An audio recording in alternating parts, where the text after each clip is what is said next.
3 higher ed authors, 100 plus college and university presidents, dozens of actionable insights for academic leaders. Commencement, the beginning of a new era in higher education, is now available on Amazon.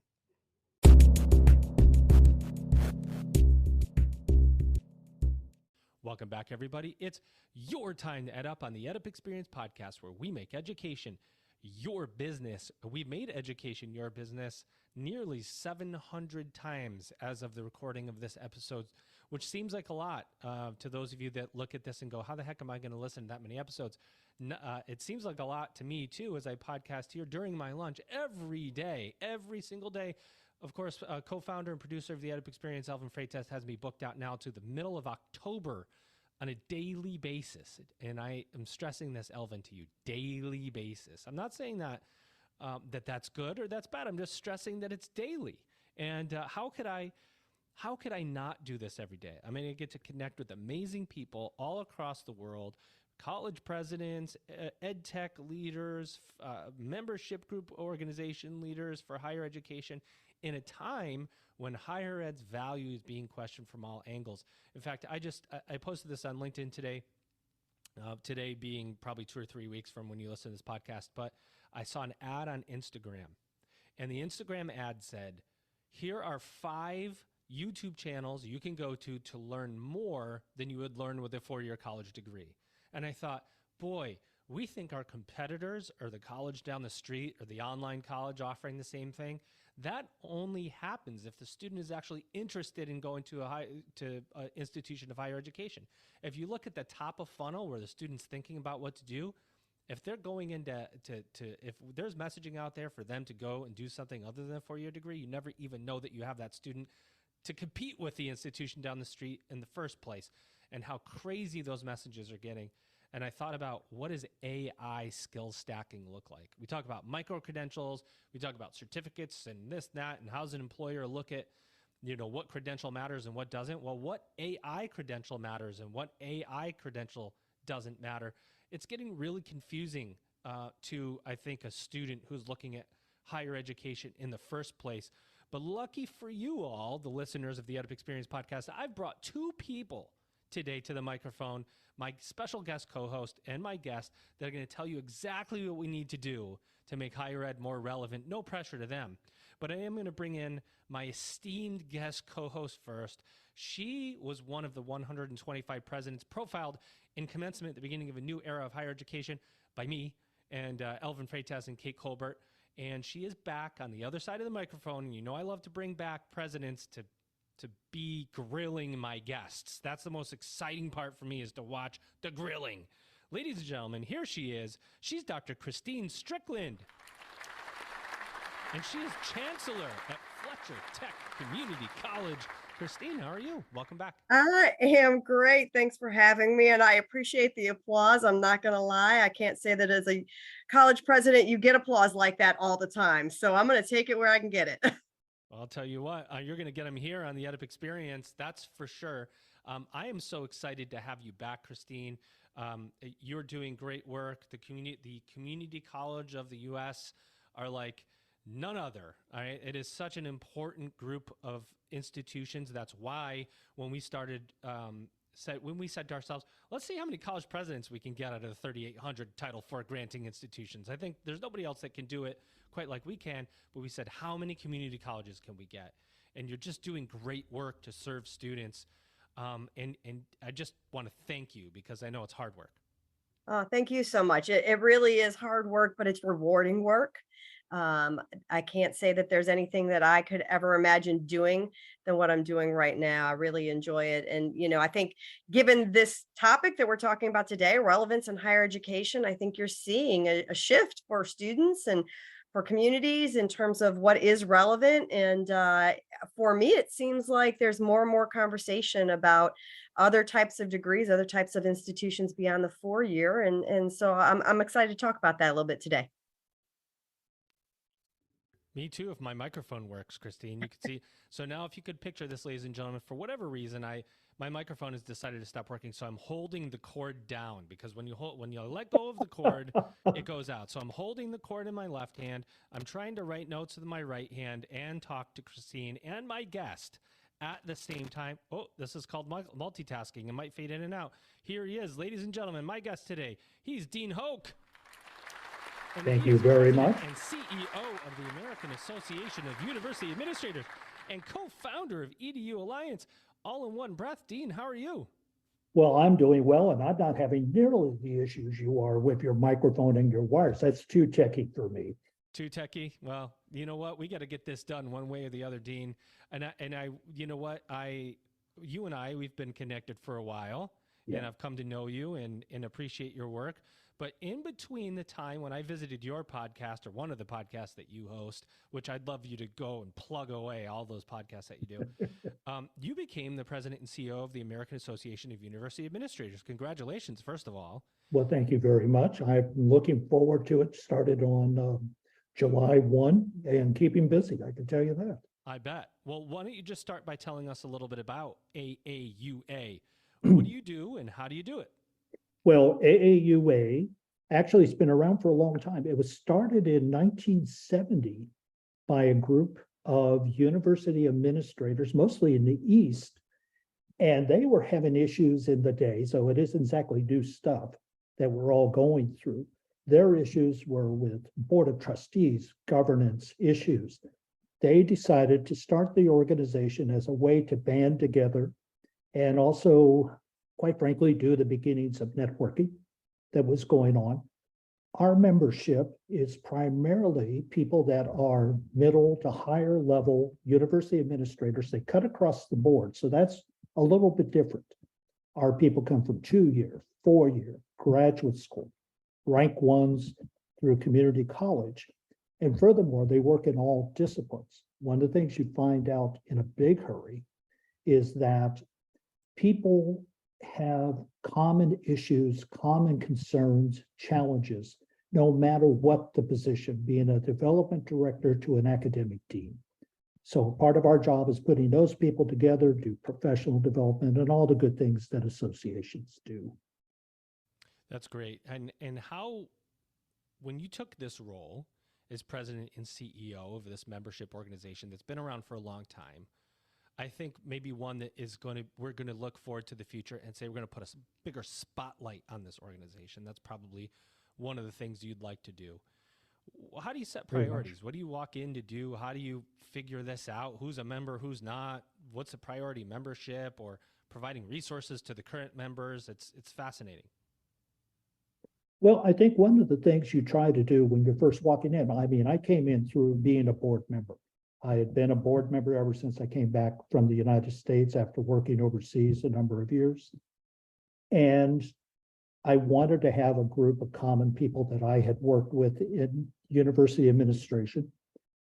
As I sat on the board, I became basically chairman-elect, and our current CEO been there 19 years, and it's a part-time position. It's not a full-time thing with us.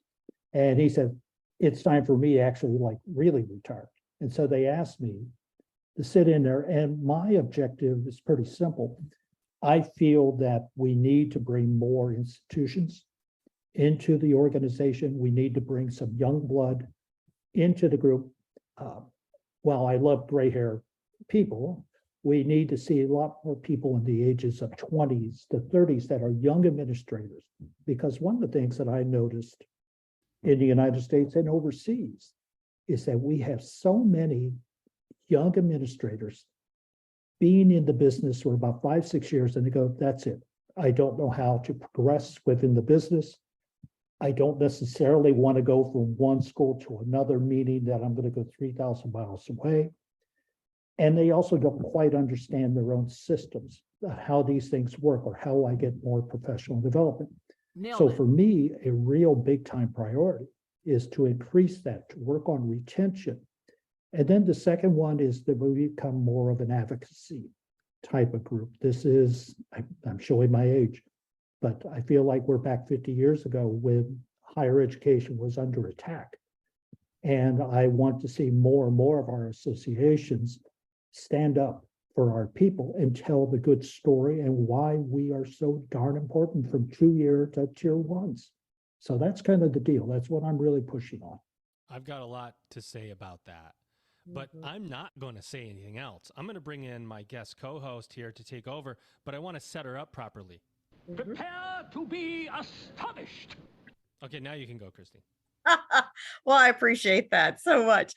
I think that your insight on the younger generations, and we're seeing a lot of transitions in workforce, both within higher education and I think external to higher education. But I know early on in my career, you were told if you were going to move up the chain or if you were going to move up the ladder in administration, you had to be prepared to pick up the family and move and kind of go where the roles take you. And so I just would be interested to hear you reflect a little bit more on what you're seeing, and how your organization can actually go about helping prepare some of these newer professionals to advance without maybe having to make some of the sacrifices that you and I maybe made professionally, whether it's family or location. Just curious to hear your thoughts on that. Well, even going back when I first started in university work, which was 1975, I was at one school, Bellarmine, in Louisville, Kentucky. And during those 8 years, I probably held 6 different positions. And one of the things that I learned is, and maybe the president, because it was a small college, kept giving me new tasks, new opportunities, new things to learn. Because I started off as a road warrior. I mean, I was an admissions officer, so I was doing the 4-day-a-week. I'm on the road talking to students.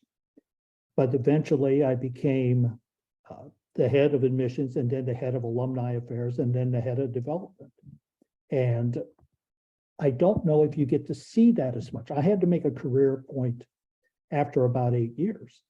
And matter of fact, I went to public broadcasting and then came back into the business. And one of the things I would tell people is that while there is no such thing as a straight line, okay, each school has its own way. But at times I worry that the presidents and the administrative systems that they're set up is not really designed to help motivate and bring forward these people. And at times telling them it's okay to move on, to be able to find new opportunities. So I think that's something that people really have to do. I mean, I'm a career higher education and broadcaster. And therefore, I had a chance to do all those different things. And adaptability is a part of it. And what I learned in college work, I was able to use in broadcasting. What I learned in broadcasting, I had a chance to use in higher education, both in the United States and outside. So I hope that our members serve as mentors to younger members. As a matter of fact, that's one of the things we're trying to push for on how does the real world work?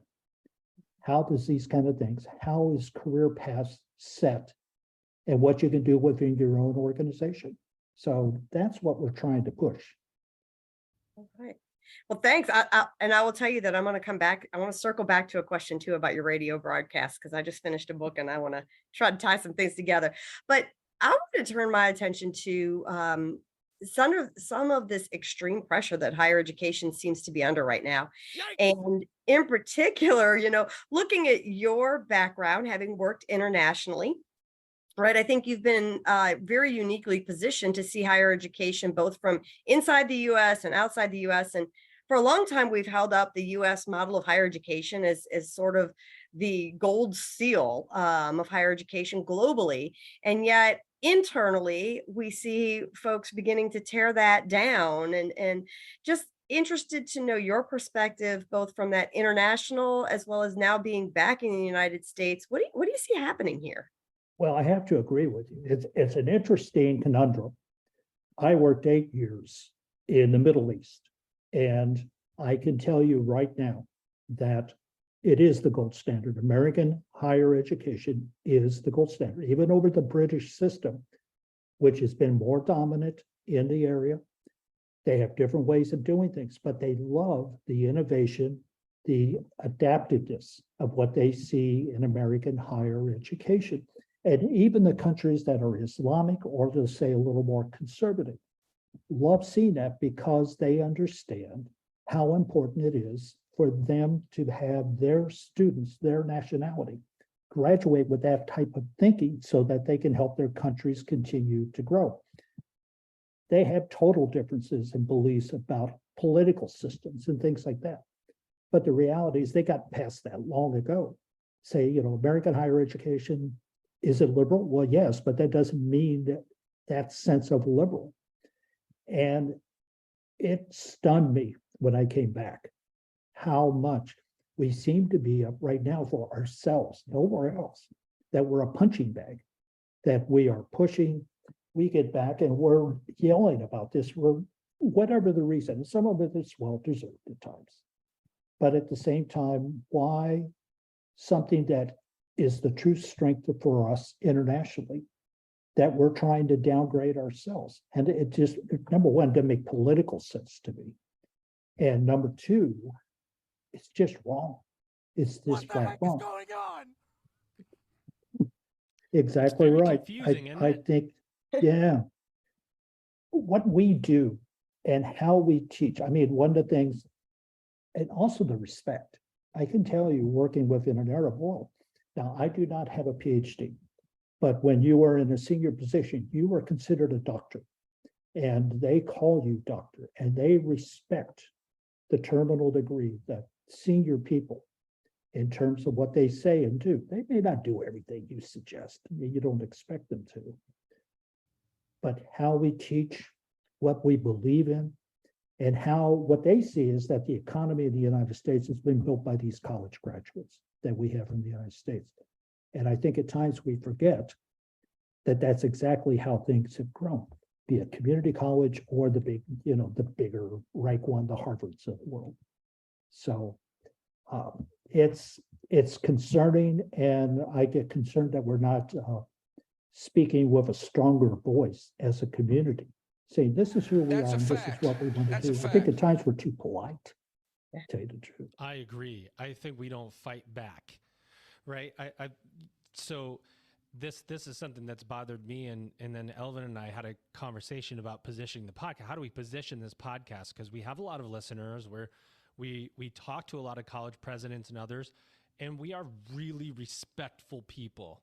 All of us are. And in a president of an organization or as an institution, you have to be careful with your words to some degree too, because you can alienate stakeholders and then you get put on the hot seat and the board goes crazy. Anyway, I think one area where we can say what we really think, though, is in the value of what we do, which is educating people for work, for whatever we're educating for knowledge, for finding yourself. And we don't do enough of packaging it right so that the consumer can really understand its value. It seems so unreachable or confusing. It's a spider web, and we do a great job, and I mean a great job in higher ed, of adding complexity to non-complex things, right? One of my confidants and mentors, Dr. Bill Pepicello from the University of Phoenix, when they had like almost 500,000 students, and he comes on an e-podcast sometimes with me, and he says, do not embrace complexity.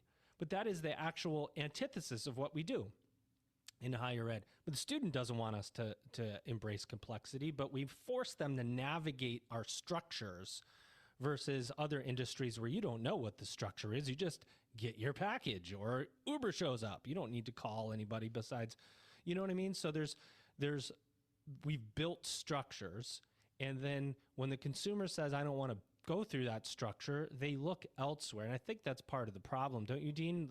I do. I think we've always made things complicated. It seems to be a long-standing tradition, and maybe it's because of the age of the industry that we started that way.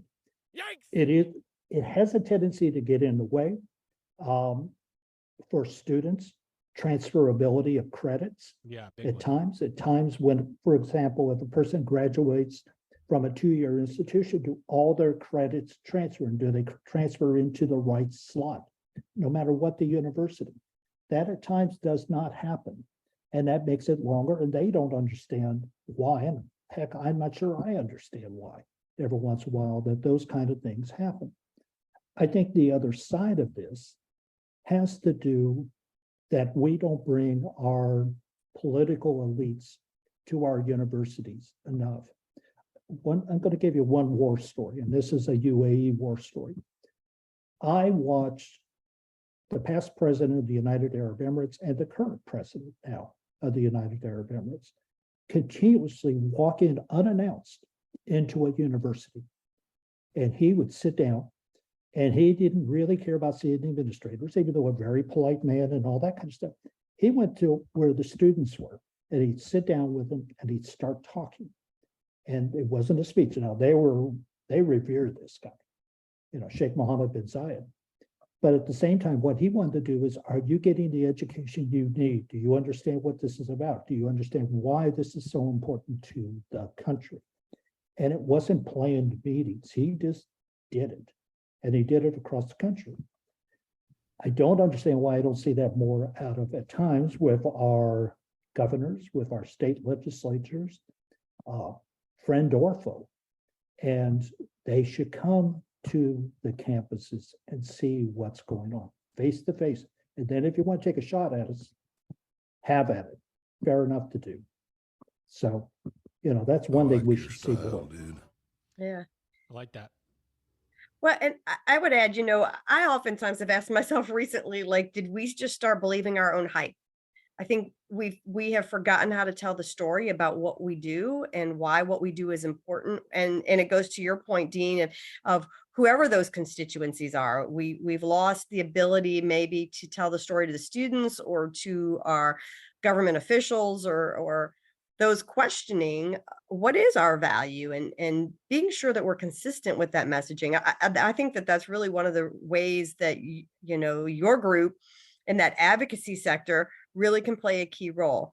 Because talking with some of the other presidents around the nation, I know sometimes we struggle with how do we do no harm to our institutions and our students by taking stands on issues, knowing that we have various constituents who sit in various different areas of beliefs. So how do we continue to share that narrative? And I think those advocacy groups are going to become more and more important.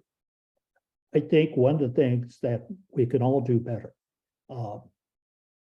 is to get our political leadership to come to our campuses and see what's going on.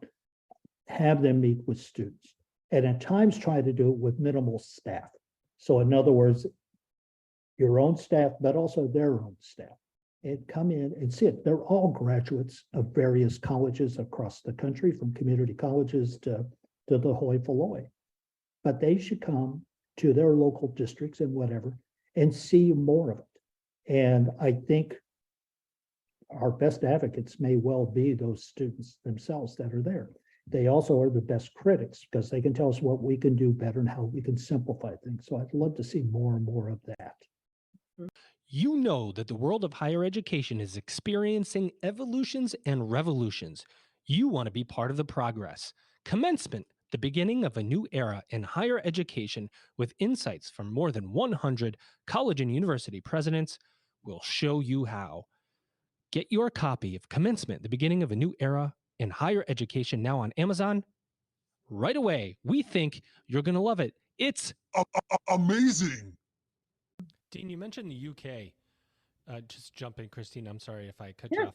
But Go for it. You mentioned the UK, and one thing, I just saw it in the news today. They're profiling some, I can't remember who it was, but the 3-year bachelor degree. And then why can't we answer the question here in the US? Why we can't do this 3-year bachelor's degree, and why the UK can? What you know about this? Well, let me start from number one. It's been a long-standing tradition how they set up their secondary schools has happened, but I will also tell you, you're not the only one thinking about that. I think that right now I am aware of a informal group that has a dozen universities as a part of it that are working on a 3-year bachelor's program. Matter of fact, they're still doing their 4-year programs, but there's an experimental 3-year program. The informal group isn't EDU Alliance, is it? No, not us, not us. We're like you. We listen and kind of keep our nose to the ground on what's going on. But there is actually 2 universities in Minnesota, one in the East, one in the Midwest, one in the South, that are actually doing and have received accreditation support to do this. They're experimenters. They're trying to figure out if they can do a 3-year program in 4. Can they keep the essence of what higher education means in the United States? And they're about a year into this. I do know some of those people, and they're getting mixed results, but that's what you want in that first year, to figure out some of these things. So I think more and more, you're going to see the idea of the 3-year, as well as the stackable credentials, make sense in some sort of logical way. That one's going to take a while. I think them totally work its way through. But I think it's there, and I can tell you, internationally, they prefer the 3-year system over the 4-year system. I don't blame them. Right. Who would I? Who would go, yeah, I'll take the 4-year degree over the 3-year degree. Now, I think most people would go 3, and then how do I take that and leverage it to terminal, or you know what I mean? How do I get that? On the other side of this, we have a lot of the work that you're doing, Christine, which is education to work, clear pathways. So we do talk a lot about degrees, and we talk about them in a, I don't know, arbitrary way, like get your degree. It's psychology, or sometimes there's not as much of an application, but you're in the business of connecting workforce to education. And I'm wondering, first of all, Christine, I guess I'm putting you back on the other side of the microphone here, but for a second, to talk about how, if that interest is going up, going down, and how that connects to the work, what's going on internationally. Are we seeing that same thing, or are people connected more to the degree, Dean? Christine, you first.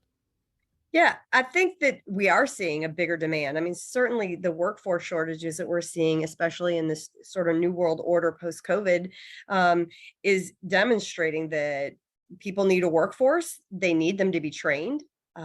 Certainly, we hear all the time from business and industry partners who say the high school degree is no longer an entry point to work, especially because of technological skills.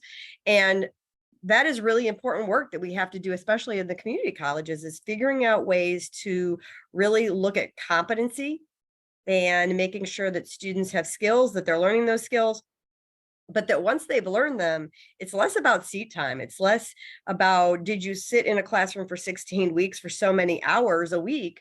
And it's about, how quickly can you learn? How quickly can you demonstrate that you can do a skill? And then let's get you out and get you to work. I think we've seen that tradition. I remember when I was an undergrad, the idea of going to get a PhD, you were quitting work and you were going to school full time and you were going to get a graduate assistantship. And now I don't know that I know anybody pursuing a PhD who isn't working. Things have changed radically, and we've got to be able to change with that. Or we do become obsolete, which is, in some ways, some of the conversation we're having here today. What do you think, Dean?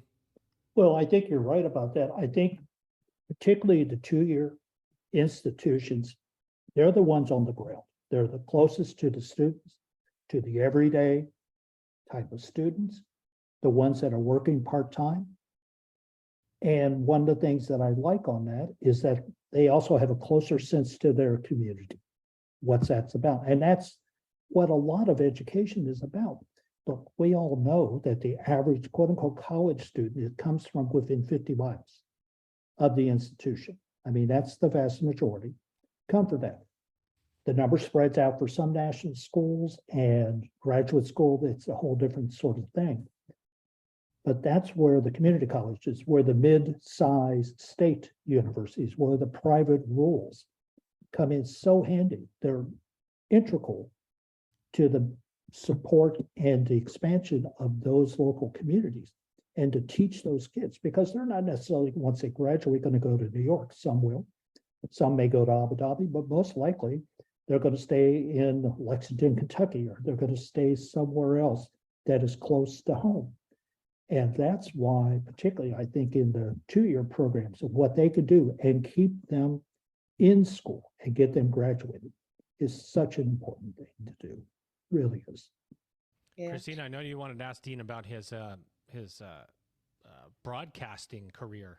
Yeah, I do. So I just finished reading the Founding Mothers of NPR book, Oh, which I thought was really fascinating. I didn't know a lot about the history of the National Broadcasting organization. And what struck me as I was reading that book was it was set during a time where there was a great deal of societal unrest, a lot of conflict internally within our own nation and political parties. And it just spoke to me because I thought, well, here we sit some new number of decades later, right? And so interested to know, from that public broadcasting perspective that you had and the role that public broadcasting can play in times such as these, do you see applicability from what you learned in that experience to maybe what you're doing now today in higher education and some of those same circumstances? I think so. I think to add to this, what most people don't realize about public broadcasting, my first station was in Louisville, WKPC Channel 15. It was the 17th station to sign on in the country. And you know what they were? They were an educational television network. What they did is through over-the-air broadcasting during the daytime, they worked with students in elementary schools in Jefferson County to 90,000 students. And they used Mrs. Smith, the teacher, to help do some of the classes and supplement. And most of us came from that core side of it. So almost all of us come from the education side. Now it evolved, in the late 60s, all of a sudden Sesame Street and the English programs with Master P's and all those kind of things. So we always had, in essence, a lot of us actually were licensed under school boards or universities themselves. I mean, I worked as a president of a school licensee and also a president of a university licensee. And then also, we've been through a bit of the battles ourselves. It's interesting. I remember particularly in the 80s, how much we were kind of being attacked in terms, are we relevant? Are we too left leaning, etc. And I'll tell you who I learned my best lesson from. I worked actually in Alaska for a while as president of Alaska Public Broadcasting. The senator was Senator Ted Stevens. Now, there is no more of a pure conservative than Ted Stevens was. God rest his soul. Ted was our guardian angel, along with Dan Inouye in Hawaii. And I did ask him because he knew our political points of view. And I said, why? He says, you know what? You guys provide information to my fishermen out in Ikigak. You do programs on Sesame Street that they wouldn't get otherwise in a small village in Alaska. He says, I'm going to fight for it, and we're going to get it. Now, be prepared that you might have a show on there that's too darn liberal, and I'm going to yell at you, but I'm not going to yell at you as a senator. I'll yell at you as a visitor. And he did. One night he called me up about an oil show and just crucified me. Then he said, by the way, your senator still supports you for putting that on there. It would hang up. So we've gone through these kind of battles, and we also learned maybe in public broadcasting how to position ourselves a little bit better and try to talk about our core values in terms about children, education, enlightenment. And whether liberal or conservative was not the issue. It was a matter of that programming and what it did for you as the individual. And I think at times we need to find better ways to do that within our own higher education community. It's amazing how helps. much, as we see divisiveness grow in the country, how much more politicized it always kind of filters into higher education one way or another, as we see polarizing attitudes. And then you add in AI, and I'm just wondering because you're talking about Mrs. Smith, is that what you said? The person who kind of complemented the learning? And I'm like, well, now there's no Mrs. Smith. It's Mrs. Whoever or Mr. Whoever, because you get to name them whatever you want. Now you've got this AI bot that you can have complementing your learning or completely supplementing what you were going to do for your learning. How's the global community thinking about artificial intelligence? Are they nervous? Are they getting on top of it? Is it faster or slower than the U.S.? I would say that they're like we are in the United States. This came on, in a manner of speaking, so fast. Yeah. If you think about it, what, November was the chat system that all of a sudden came on, and all of a sudden AI becomes the word, even though it'd been around for about 15 years. And everybody all of a sudden bought into it. I'm watching government officials in the Middle East and in Africa try to figure it out. Some are talking about banning them. Some are talking about totally embracing it. So they're just as confused to go. But the one reality is it's already happened. There's nothing you can do to put that genie back in the box, not at this point in time. So I think one of the things now that everybody's trying to look at, and is important, is not today. What's this going to be 10 years in the future? What is it really going to replace? Is it really going to replace that teacher? Using my public broadcasting side, they talked about the master teacher, and therefore we would need no teachers in the Commonwealth of Kentucky. Well, that's nonsense. All it did was provide additional supplement that made them better teachers. So at least my own belief is there will be jobs that'll go, and there'll be new jobs, just as there's always been.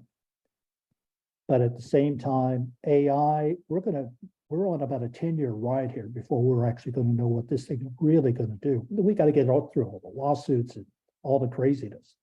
But man, it's exciting. It's why you get into this business, isn't it? Higher education, the rest of them, all these new things. I mean, who ever heard of distance learning 25 years ago, right? What is it? Distance learning? How dare you? Christine, you ever... What do we used to call it? Satellite. Yeah, didn't they do mail to home? It was called something. Oh, else. yeah. It was Correspondence. correspondence. Correspondence, that's right.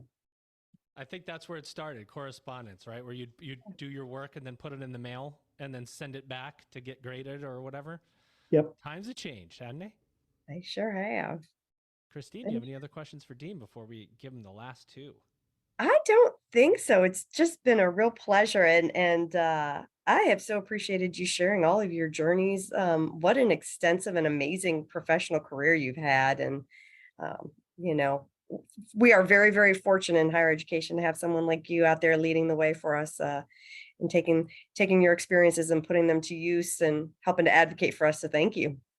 Well, thank you. That's a very kind compliment. That's I really one heck of a appreciate it. compliment. Now, Dean, I hear you've made some pretty astounding decisions, or at least the executive committee has, of AAUA by bringing on some additional board of directors members. Well, I believe we're talking to one right now. I did say astounding decisions, didn't I? Look at that.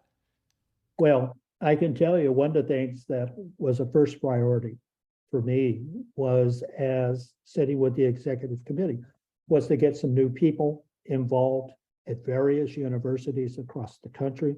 Joe, you were one of the very first people I thought about, and also some of the fantastic work you guys are doing in Lindenwood. We've also have a new person in from Oral Roberts University. We also have Woodbury out in Burbank. A lot of people. And what we're trying to do is diversify that group. We're trying to get geographically more diverse. We're trying to bring in more 2- and 4-year type of people. So, and also probably in real world, people that have been pure administrative. Like I said, I came from the admissions rank, right? I've never really taught a course in my life. I also wanted to get more and more people besides academic administration, people that have to work in development, people that understand marketing, people like Joe, you know. We choose truth over facts. That's we're one way or the other. You're stuck with me now, and I'll tell you stories about. You have Dr. Barry Ryan is an individual who you brought on. I think he's the president at Woodbury University. Yeah, he's at Woodbury, and Barry. Him and I have connections that I just remembered when I saw his name. That No kidding, I didn't know that at all. Yeah, I know Barry from other things we've done, and also, you know, he's an attorney. He used to work in Supreme Court, work for Rehnquist. He's over credentialed. Can't even put credentials by. Yeah, well, Joe will say that too. I know. And Barry will say that as well. I'll tell you what. All right, Dean. So we've got 2 final questions we give to every single guest that comes on this podcast. Number 1, more of an open mic moment for you. What do you want to say about the American Association of University Administrators or EDU Alliance that we have not said? Basically an open mic for you. And then you're going to close us out by telling us what the future of higher education looks like, the easy one. Wow. Well, I think I've talked a lot about the American Association. Like I said, we are a group that is looking to get more and more different types of universities involved across the board. I want to see more two-year schools. I want to see more four-year privates. I want to see more of that happen. The bigger the house, the bigger the community, the more diverse ideas we get, which is something I fundamentally believe in. I think in the world of EDU Alliance, my work has been international, almost purely international. And I think at times people do not understand how well regarded the American education system is. I know we talked about that earlier. It's good to hear that. But they wouldn't have brought me over unless that would have been a part of it. It wasn't because that I particularly speak Arabic. I speak English and a bad Midwest English at that. You know, they bring you over because they want to learn. They want, in a sense, the mentorship and to be able to teach their kids that way. And so my work has been in Africa and in South Asia and in the Middle East. And they all have an admiration for the system of higher education. And one of the things that I enjoy about consulting is that you get to do things you've never done before. I've just worked with a little school that's starting a PhD in astrophysics. Now, I think you can probably tell I'm not exactly an expert in the field of astrophysics. But one of the great things about consulting is that you get to learn that and be able to help them along the way. They probably won't take my next formula that I'm writing, but I might be able to tell them where their students might be. So I love this kind of work, and I love working with the American higher education community. That's pretty much I love to hear people who have the global perspective on higher ed tell us to stop taking it for granted what we have here by distilling it and crushing it. Every time we share, and I've said this every single time on LinkedIn, when somebody shares an article about how horrible higher ed is, and then they repost it and repost it, and 10 others repost it and repost it. It's just negative message that it's like leaving one bad review that you see. You don't see the other 9 good ones. You only read the one bad one. And how many stories we can tell about the goodness of higher ed that we just don't. Now, how many of us sit on the sidelines and just don't tell the story because of whatever reason? It's good to hear that. And I know Christine believes that, and I know others that I've spoken to believe that. So what do you see for the future, Dean, here in the U.S. for higher ed? Obviously, we're going through a time of challenge. We've gone through this before, and I think many of us forget that. I think we'll come through it. I think we have to stand up for ourselves more, but we also have to listen to our critics. Look, there are some things that we do not do well. We put way too much bureaucracy in the way of doing things. The importance right now is to get students in. I don't care if they're high school students. I don't care if they're 37 years old and what level of education. We're in the business right now. My father worked for one corporation for 57 years.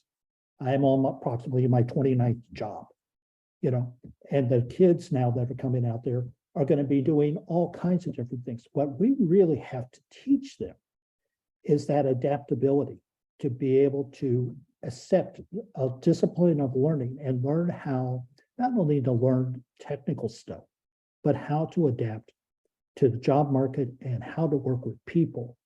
And that's the one thing I think we will continue to do, but we need to do it faster. We need to do it better. And we need to be, we really need to pay attention to our students even more and more.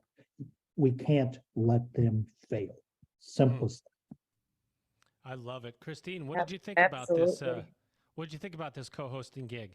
I enjoyed it. Thank you so much for the invitation. Just know, please, if you ever need a co-host again, you find yourself without somebody, give me a call. You've got an auto invite, Christine. You have our emails now, so you can come as much as you like. Ladies and gentlemen, my guest co-host, she is the chancellor of Fletcher Technical Community College, the one and only Dr. Christine Strickland. Thank you. How do you like that? 2 applauses in one day. I know. I'll tell you what, quit today. Just quit today. You've got 2 applauses. Best day of my life. That's it. Just quit for the day. Come back tomorrow. Ladies and gentlemen, I will tell you that somebody I have a lot of admiration for, Dean Hoke, and the work he does now at the American Association of University Administrators. There's going to be, as Christine said, there's going to be nothing more important than pooling our resources of thought, pooling our resources of the positivity of higher education, and filtering it to those who can speak it louder.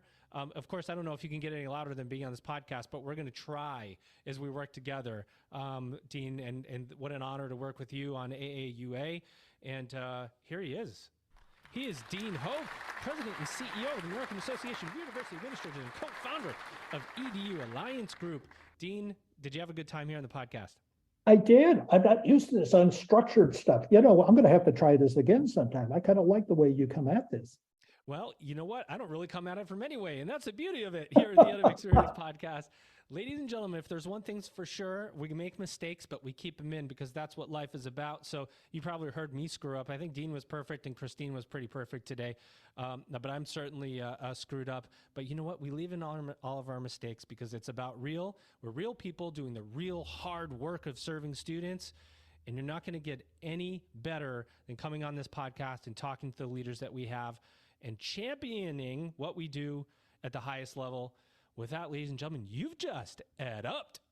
It's time to Level up. The beginning of a new era in higher education begins with you. Order your copy of Commencement, The Beginning of a New Era in Higher Education by Kate Colbert, Dr. Joseph Lucio, with contributions by Elvin Freitas. It's higher education's must-read book of 2022. Discover how you can seize the moment to change higher education forever. Commencement, The Beginning of a New Era in Higher Education, now available on Amazon. For bulk orders, contact Kate, Joe, or Elvin